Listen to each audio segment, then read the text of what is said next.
Olá, eu sou Daniel Marques e nós estamos na terceira aula do segundo módulo do curso Manual do Vencedor. E nessa aula eu gostaria de falar a respeito do quarto princípio relacionado à gloriosa redenção. O quarto aspecto aqui, que é a árvore da vida e o rio da vida. Então, nós começamos falando do propósito eterno de Deus para o homem, depois nós falamos sobre a igreja, que é o objetivo de Deus para o homem. Depois nós falamos do propósito da criação, que é sermos um vaso e um instrumento. E agora eu gostaria de falar a respeito do quarto aspecto relacionado à gloriosa redenção, que é a árvore da vida e o rio da vida. Então a Bíblia diz que quando Deus criou o homem, Ele colocou o homem e a mulher ali no Éden, próximos a uma árvore da vida e um rio da vida. A Bíblia diz que haviam várias árvores do jardim, dentre elas a árvore da vida e a árvore do conhecimento do bem e do mal. Deus ordenou o homem que comesse da árvore da vida, mas como todos nós conhecemos a história, infelizmente ele escolheu comer do fruto da árvore do conhecimento do bem e do mal. E muitas pessoas podem pensar que simplesmente porque o homem comeu de um fruto errado, o pecado entrou na humanidade. Mas não foi simplesmente isso, querido. Não seja simplista como as pessoas aí fora são. O fato é que o homem ele escolheu trilhar um caminho de desobediência, um caminho de independência. E por causa disso, o pecado entrou na humanidade. Mas isso não mudou o amor de Deus pelo homem. Por isso, Deus decidiu salvá-lo. No entanto, a árvore do conhecimento do bem e do mal simbolizava o homem independente de Deus. Agora, a árvore da vida, que é sobre o que eu desejo falar aqui, ela é um símbolo da dependência de Deus. Então, ao criar o homem, Deus o colocou naquele jardim onde havia toda sorte de árvores. E no meio do jardim havia a árvore da vida e o rio da vida. Eles se localizavam exatamente no centro. Então, o homem ele só precisava cultivar e guardar o jardim. Ele poderia comer de todas as árvores, exceto daquela que eu havia falado, da árvore do conhecimento do bem e do mal.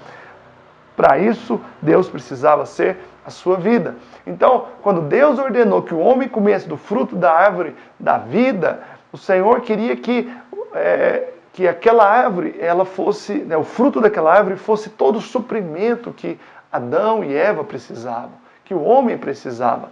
Então, ela estava localizada no centro do jardim, porque da mesma forma, a vontade de Deus para nós é que Ele esteja no centro das nossas vidas. Se Deus não está no centro, em algum momento nós vamos comer do fruto errado. Em algum momento nós vamos trilhar um caminho de independência que conduz à morte, que conduz a um caminho que não é o caminho no qual Deus deseja para nós. Então, a árvore da vida, ela simbolizava Deus como vida para o homem, o que o tornava qualificado para expressá-lo e representá-lo, que é o propósito eterno de Deus, como eu falei na primeira aula desse módulo. Então, querido, o homem ele só precisava comer do fruto daquela árvore para que ele tivesse Deus como seu suprimento e como a sua vida. Mas, infelizmente, nós sabemos que o homem ele escolheu comer do fruto da árvore do conhecimento. E quando o homem comeu do fruto da árvore do conhecimento do bem e do mal, a maior tragédia do universo aconteceu. O pecado entrou na terra, entrou na humanidade.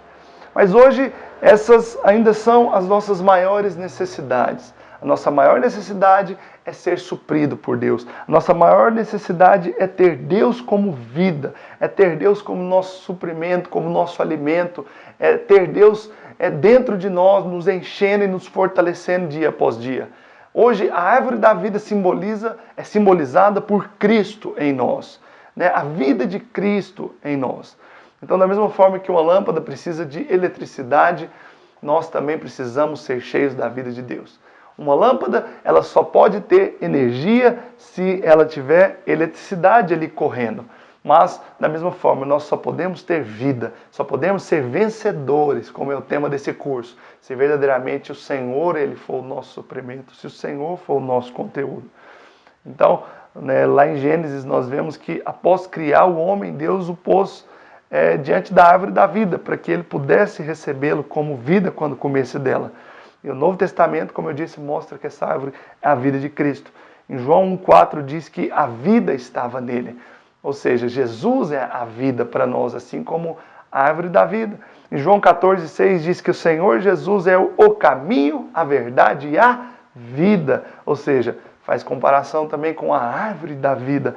O Senhor Jesus disse lá em João 6,57 para nós comermos dele. E em João 15 que ele é a videira verdadeira e nós os ramos, ou seja, nós nos alimentamos dele. Né? E uma vez que isso acontece, nós recebemos vida, nós recebemos vigor, nós recebemos alegria. Mas além da árvore da vida, havia o que a Bíblia diz ali que se chamava de rio da vida. O que era esse rio? Né? Em Apocalipse 22:1 fala no rio da água da vida. Então, se a árvore está relacionada com a vida, é plausível dizer o mesmo a respeito do rio. O rio também está relacionado à vida de Deus que flui. Porque em Apocalipse a árvore da vida aparece junto com o rio da vida. Então, hoje a vontade de Deus continua sendo que você desfrute da vida de Cristo assim como foi no jardim do Éden. Então, talvez eu esteja falando de vida aqui e você pense, mas o que é essa vida? Essa vida é a paz de Deus, é a alegria de Deus. A vida é a presença de Deus. Sabe, é até difícil às vezes explicar de uma maneira prática o que é vida, mas você sabe discernir na sua vida e na vida de outras pessoas, em outros ambientes, quando ali tem vida e quando tem morte.